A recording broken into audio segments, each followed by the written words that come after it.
All right, so one of the standards used in the past was RC4 stream cipher. This was designed by Ron Rivers in 1987 for RSA security. It was kept as a trade secret until it was reverse engineered in 1994. It has a variable key size, which can be as short as 40 bits, which is really bad, but it can be as large as 2048 bits. It is very simple, fast, and have large periods. We know that it is larger than 10 to the power 100 when your secret key is 128 bits. It processes the plain text byte by byte. As you can see, stream ciphers does not work on bits all the time. It can work byte. So it was used in SSL TLS standards, version 1.0. This is important because we will see that in TLS communications, you actually initially talk which version you are using and which algorithms you have.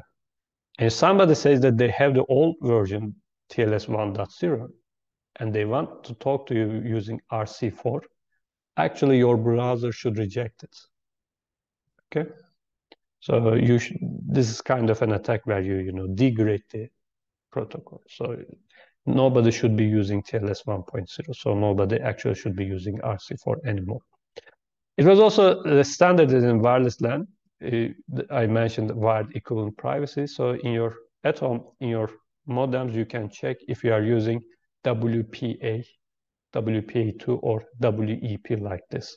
So almost all modems supports WEP, and some people prefer this because sometimes they have a problem at their modem and they cannot connect to internet. They change the protocol to WEP and it works, and they stick to it.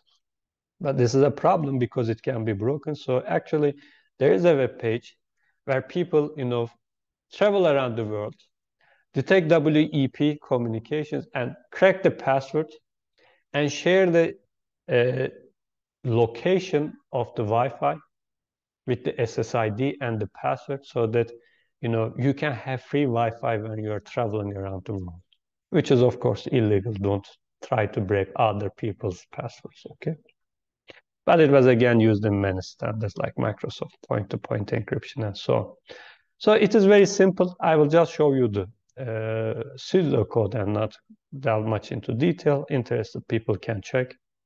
Even at Wikipedia, there is nice explanations, but it starts with key setup.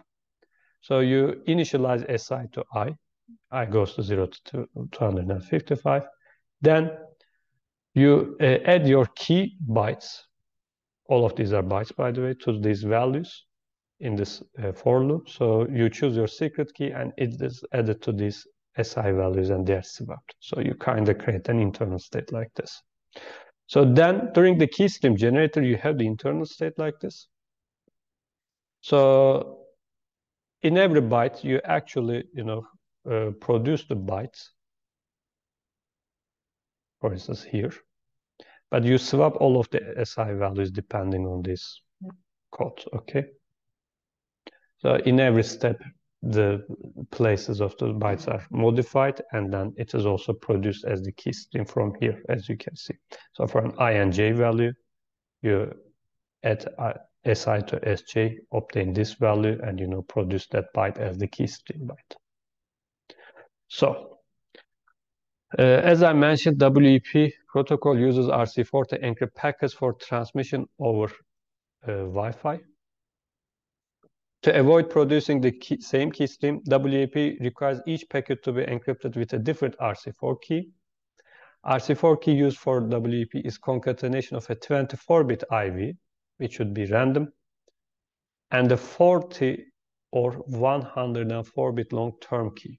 As you can see, this one becomes 128 bits. So, if you choose something like 40 bits, as you can see, it is very short. But the best thing you can do is to choose your secret key as 104 bits in this protocol. Of course, 24-bit IV is too short. And there's an attack by Florian Mantin and Shamir from 2001. They observed that the first bytes of the key stream are not random. With certain IVs, an attacker knowing the first byte of the key stream and the first n bytes of the key can derive the n plus first byte of the key. So, first byte of the plain text in web comes from snap header, which is almost always AA in hexadecimal. So you know the plain text, you capture the cipher text, so you XOR it and obtain the first byte of the key stream. And then perform this attack to obtain the next key stream byte. And this way you capture the whole key, but this only works with certain IVs.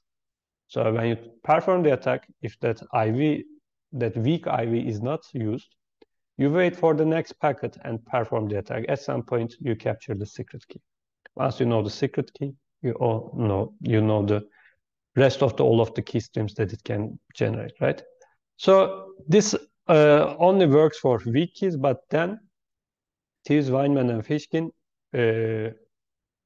came up with a better solution which does not require weak IVs.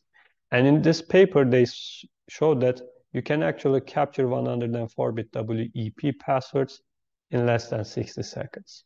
So there are some software, mostly in Kali Linux and so on, where you can simply use this software and capture the WEP or web passwords in a minute. So this is why people walk around turning their Wi-Fi modems or their mobile phones and check if anybody is using WEP, then try to capture the password and then announce it on the web so that, if you are traveling around the world, if you need Wi-Fi, free Wi-Fi, you can use it. But again, of course, this is illegal and it's not something we suggest, but the short story is you shouldn't use RC4 or you shouldn't use WEP.